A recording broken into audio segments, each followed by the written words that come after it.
What's going on, y'all? Welcome back. It's Ars. Let's get productive. I wanted to make this video speaking primarily to music producers that are uploading their beats on different websites and they're trying to get more clientele coming in, more people purchasing their beats.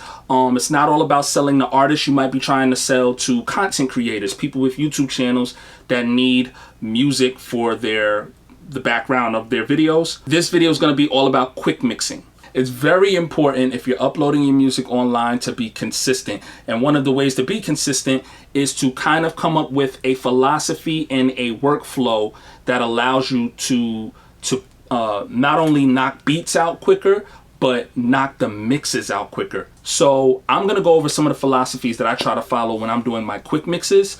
I have a track uploaded here now. It's called All Stars.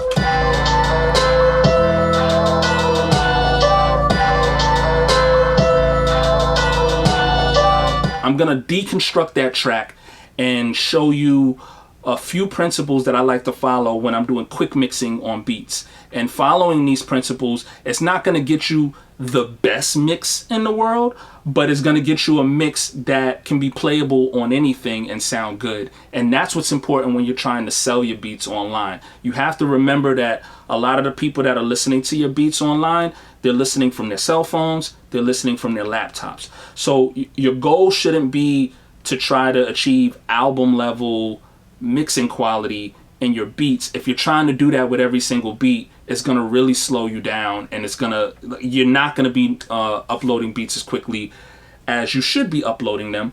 And it's important to be uploading them quickly because people that come to your site want to be able to come back the following week and know that you have new content on there and new stuff uploaded. And if especially if you're someone like me who has a lot of things going on and they're always very busy, it can become a very daunting task to try to get industry level mixes on every single beat you do.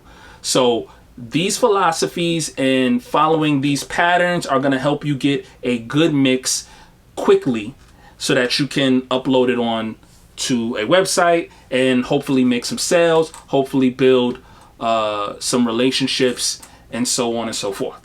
So the first rule for me is adjusting levels, making sure that the levels for each instrument from the beginning is sitting where I want them to be, so that like 50% of the process is already done. As long as knowing that you have the levels of the instruments sitting where you want them to be by adjusting the faders, it automatically makes things easier. The second thing that I like to focus on is after I have the volume levels adjusted, adjusting the frequency levels, making sure that I'm carving out space for certain key things in the track that need to pop no matter what. I would say around the 1K frequency range and lower are the most important parts. The 1K needs to pierce through, meaning it needs to pierce through all the devices that people are going to be listening to it on, whether it be a cell phone or a computer, laptop. Very rarely are people listening to it on high quality sound systems. So that 1K frequency range is the area where you can really dip the audio forward and really hit people's ears. And making sure I'm carving out space for the bass, for the sub, and for the kick. So that's the second thing, carving out a space for specific frequencies that you want to pierce through the track. The third thing is adding a mastering compressor. It doesn't have to be the most expensive mastering compressor. It just needs to be a subtle compression over the master fader, over everything in the track, to just kind of glue everything together. So no matter what people are listening to it on, everything kind of pierces through and it's really punchy, but it's not too loud that it hurts.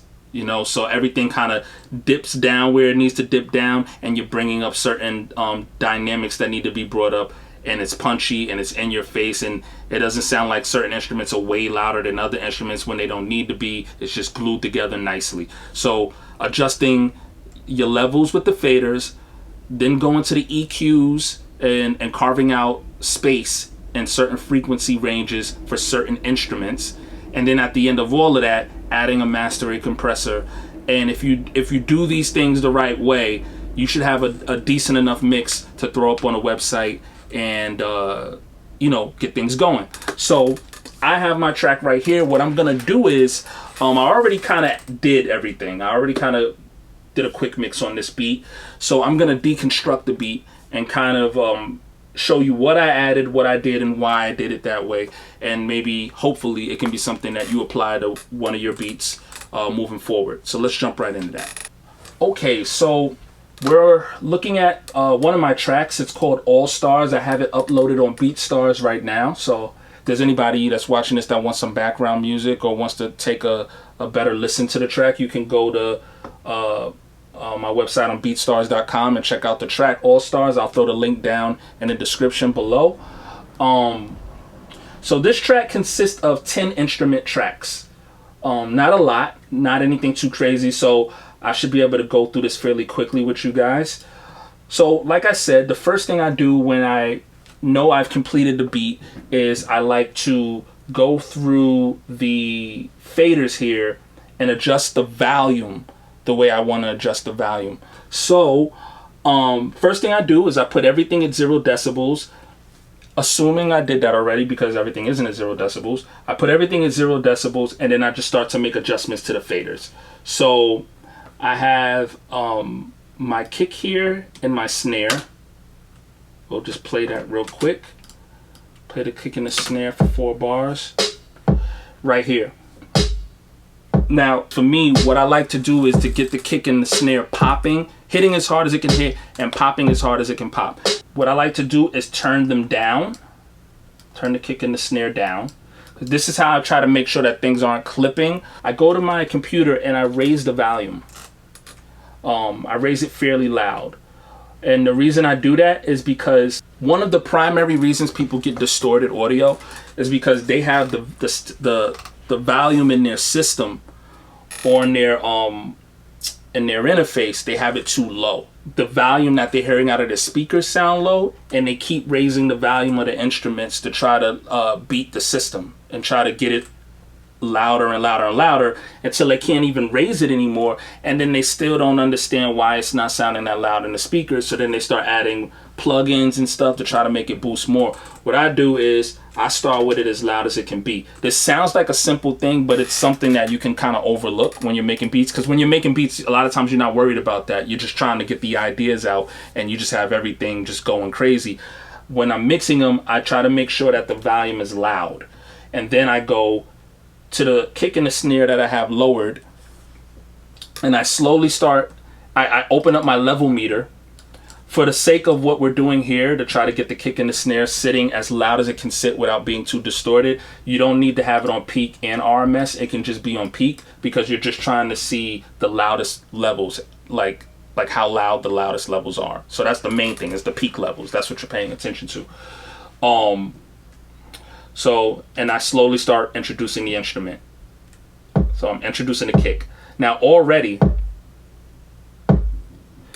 what I do is I introduce the kick until I see it slowly start to spike red. And then I pull back once I get it there.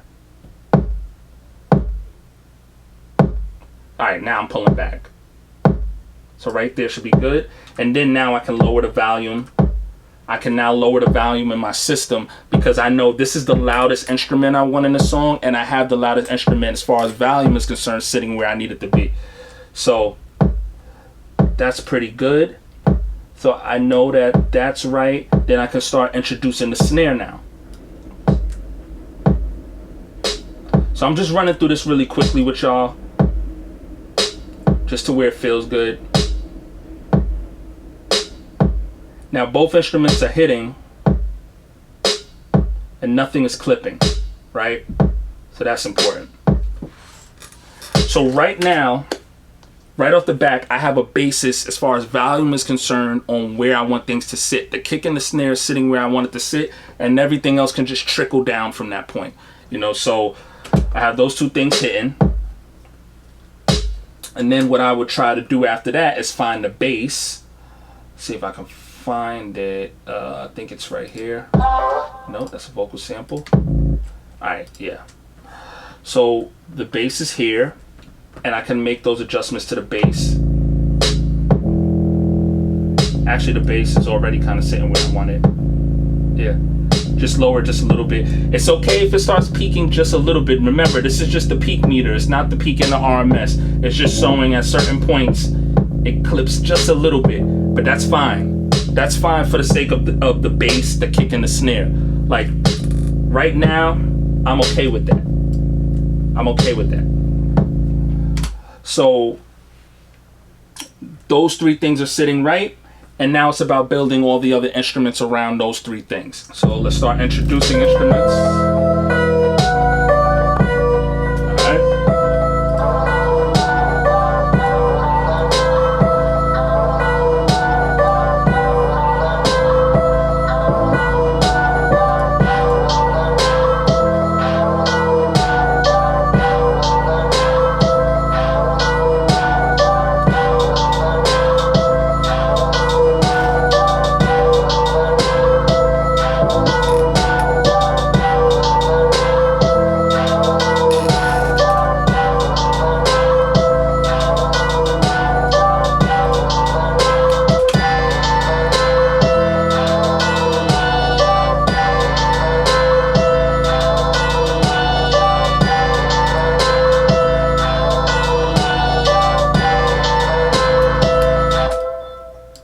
This part over here.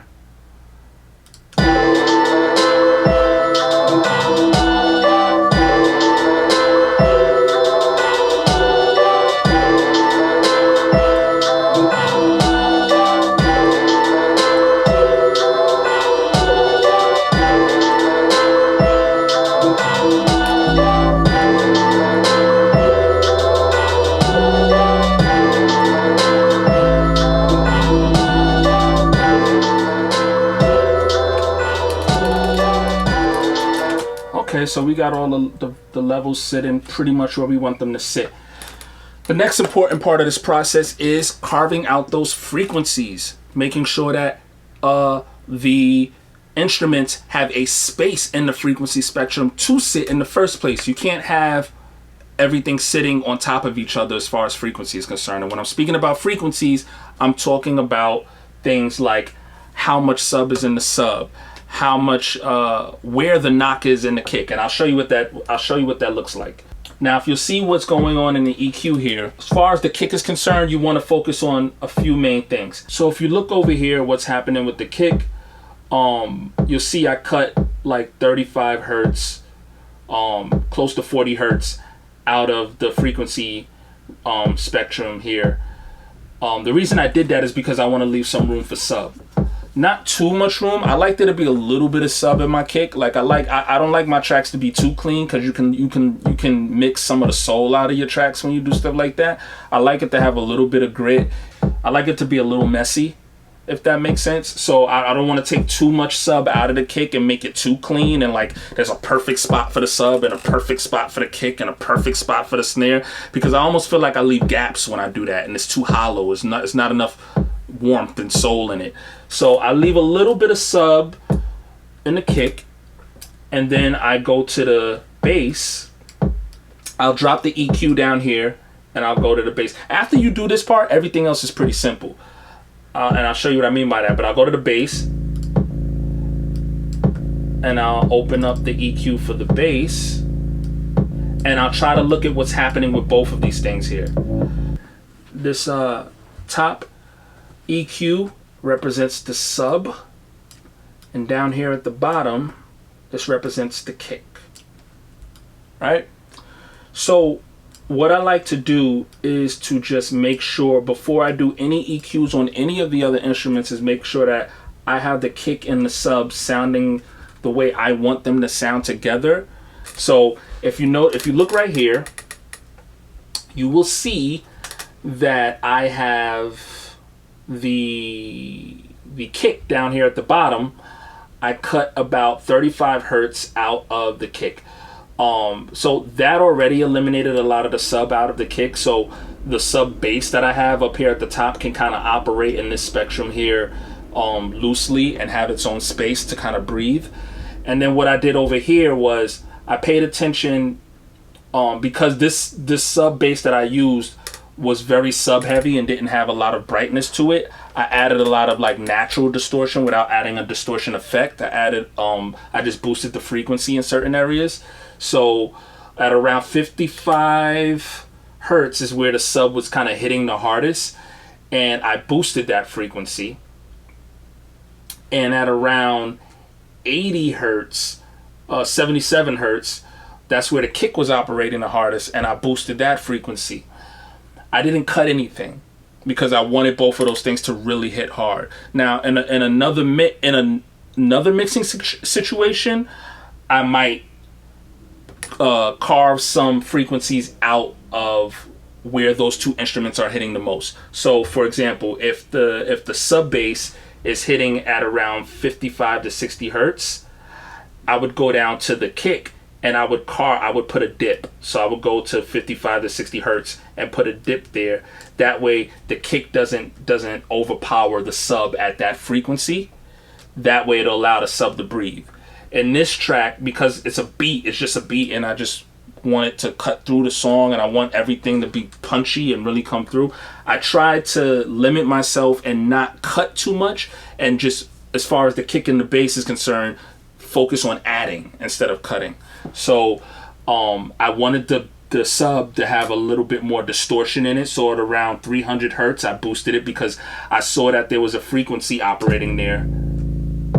If you see right here, it was kind of high. It just wasn't high enough to overpower these lower frequencies. So I just boosted it a little bit, and then it gave it a little bit, I don't know if you can hear it, it gave it a little more grit to the sub, made it a little bit dirty, you know?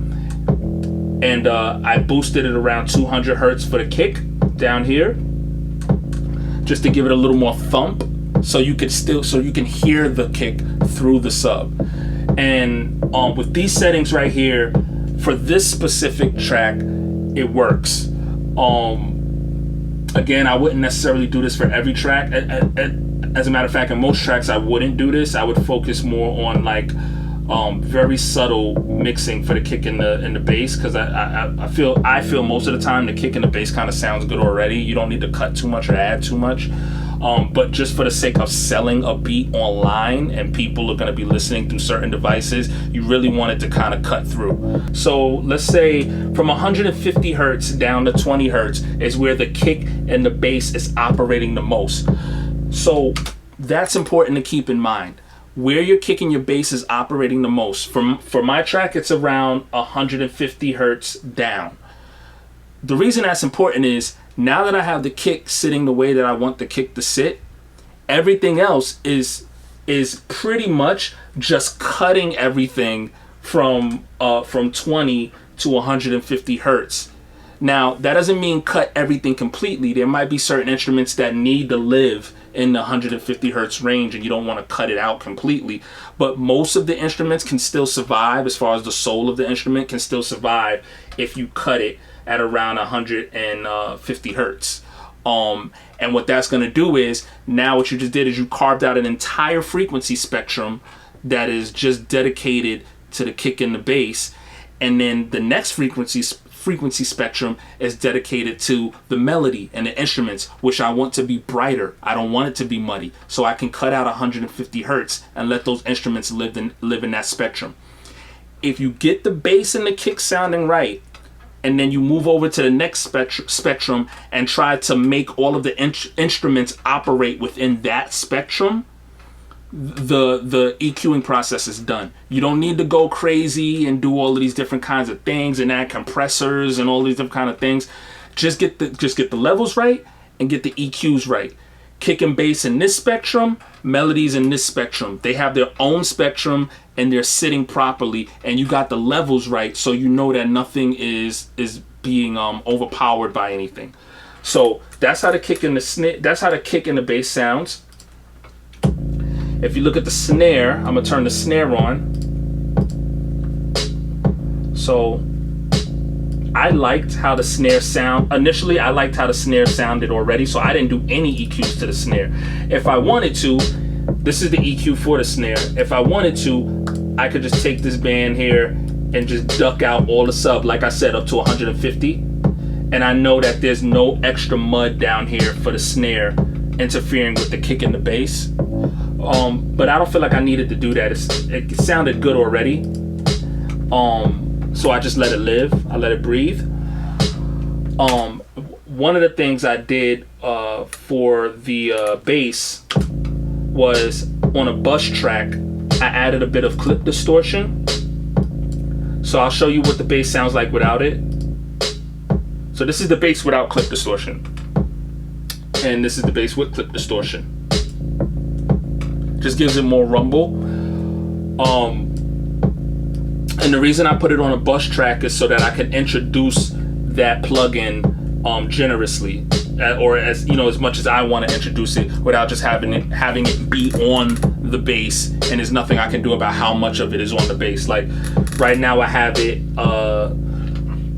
at negative 7.6. I could turn it down and it's completely off, and then I can slowly introduce it to where I want it to be at. And I have a default setting in my clip distortion. It's called Arch Drum Boost. So that's another thing that you guys can do.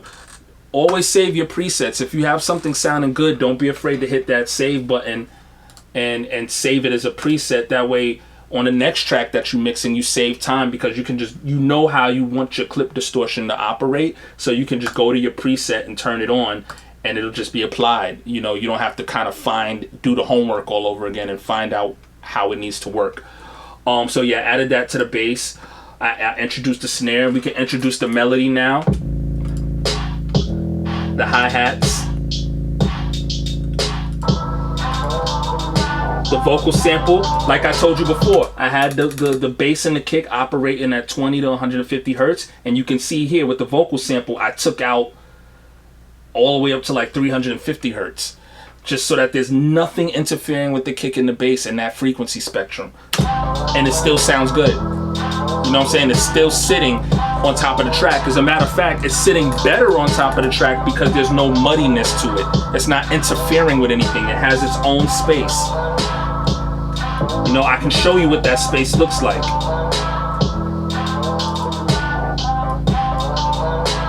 Everything with the vocal sample is operating over here on the right. Everything with the kick is operating down here. You can see the waves are higher down here, and the vocal sample is higher up here. You're trying to carve out space in the frequencies for instruments. That's what this is all about.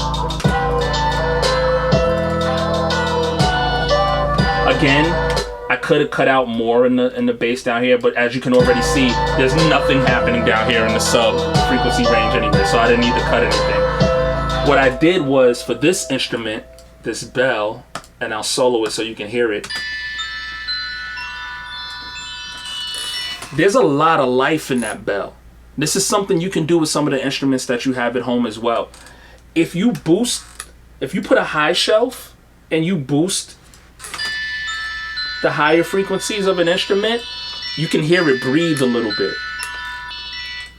So this is it without any EQ on it. And you can hear a bit of reverb and a bit of hissing to it.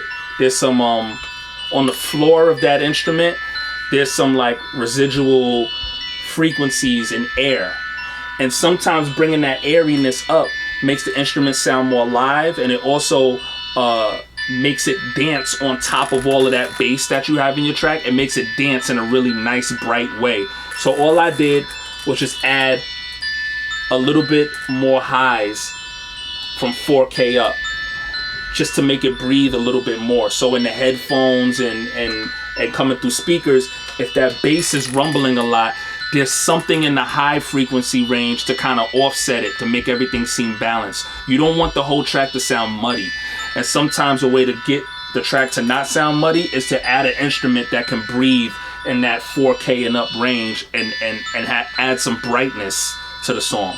So now when you have a bright instrument like this sitting on top of the kick and the bass, everything works well together and it doesn't sound too muddy. Right? And that's pretty much it as far as the EQs on the instruments are concerned.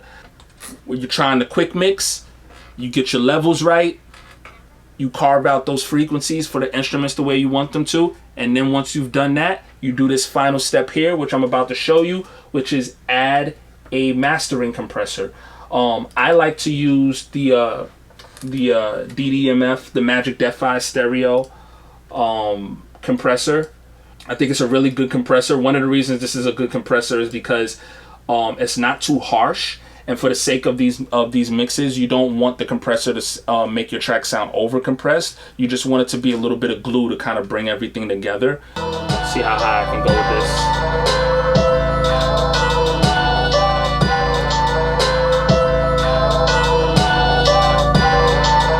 I can actually go pretty high because the mix is where the mix needs to be.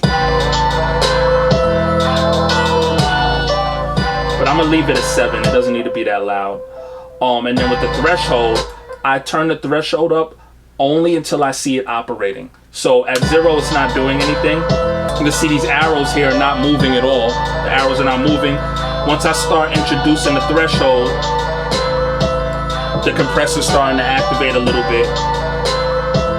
I'm at about 4, and that's good for me. With this compressor, I can add highs. I can bring some highs back into the track. So I did that. I didn't add any low cut to the track, and you can hear what that sounds like. This is it. This is the track without the compressor, and this is with the compressor, and that's it. And then what I'll do after that is I'll look at my loudness meter and reset. It's at about -13. I like to try to get it to about at least -9 decibels on the loudness meter. So I'll move this up here to -9, and I want it to hit there at -9. So I'll look over here at the master fader down here at the bottom, and I'll slowly start introducing more volume, just until I get to the red.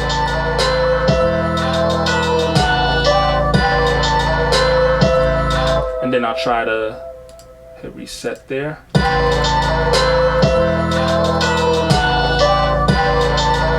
Okay. Maybe go back to my compressor, add a little bit more on the input.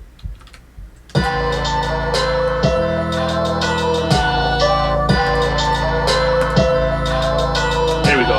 We at about -10 now. That's good enough for me. I don't need to have it too loud. That's good enough. Then go over to the hook section and test the loudness meter out at the hook section. We're at -9. We're at -9 in the hook section. So I know I have everything sitting the way I need it to sit. And then from there, I'll bounce it out. I'll play it back on some different speakers, some different setups. I'll play it back on the cell phone. I'll play it back on the laptop, and I'll just listen back for to make sure that everything is sounding the way I need it to sound. And if it is, then I'll upload it. Hopefully this was helpful to you guys, but I really believe that if you focus on making sure your levels are correct from the beginning, you focus on carving out an individual space for your kick and your bass and the frequency spectrum, and then adding just a little bit of glue to the overall mix of your track, that it will, if you do that repeatedly on every single track, you'll get to a point where you're like uploading songs like that and you're knocking out these beats like that, because the mixing process isn't as daunting anymore. Oh, let me tell you about this. Okay, so I'm gonna tell you guys about this. This is another gem. This will really help you with your mixes. So we're gonna talk about Track Spacer. Maybe I'll go more into it in another review or something. Track Spacer is kind of like a dedicated sidechain plugin. So you know how you can use a compressor to create sidechain, but this the compressor isn't just only for creating sidechain. It's to kind of glue things together. Sometimes it's to lower things that need to be lowered and bring up things that need to be brought up. This thing is solely dedicated to focusing in on specific frequencies and ducking those frequencies down when another instrument hits. So it's a plugin that, in my opinion, it's a plugin that's dedicated for side chaining. Just to show you how this operates, you could add this to, I'm gonna add it to a bass. and then I'm gonna side chain it to a kick, to the kick instrument. So just call this kick. I'll label it kick so I can find it. You go up here, you go to instrument, you look for kick. Now we're gonna just play the bass and the kick so you can hear what it's doing. So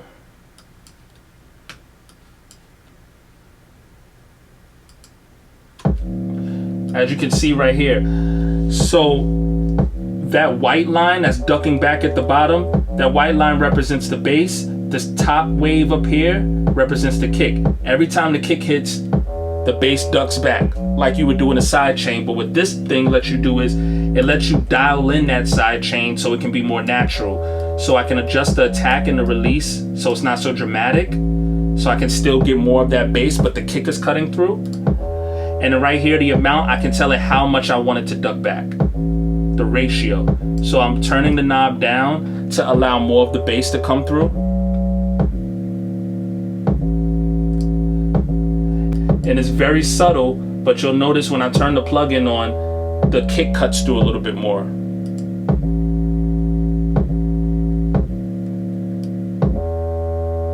And if I wanted to cut through a lot, I can turn this up,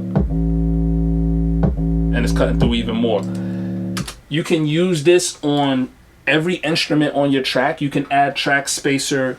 You can send all the instruments on your track to a bus track and add track spacer to the bus track, and then side chain it to your vocals, so that, and then get your vocals sitting on top of the track how you want it to sit. You can do all kinds of things with this. This is a gem. It's made by Waves Factory. It's definitely something you guys want to check out. If you're looking for some plugins to help you get a quick mix, I would say this track spacer plugin is going to help you mix that kick and that bass together really well, and carves out a space for the kick and the bass. And this Magic Death-Eye compressor is great for a mastering compressor. And literally everything else I used on this beat is all stock plugins. I didn't use any extra. All the EQs are from Logic. This Ozone, this is Ozone Imager from Isotope, just to like widen the stereo spectrum a little bit.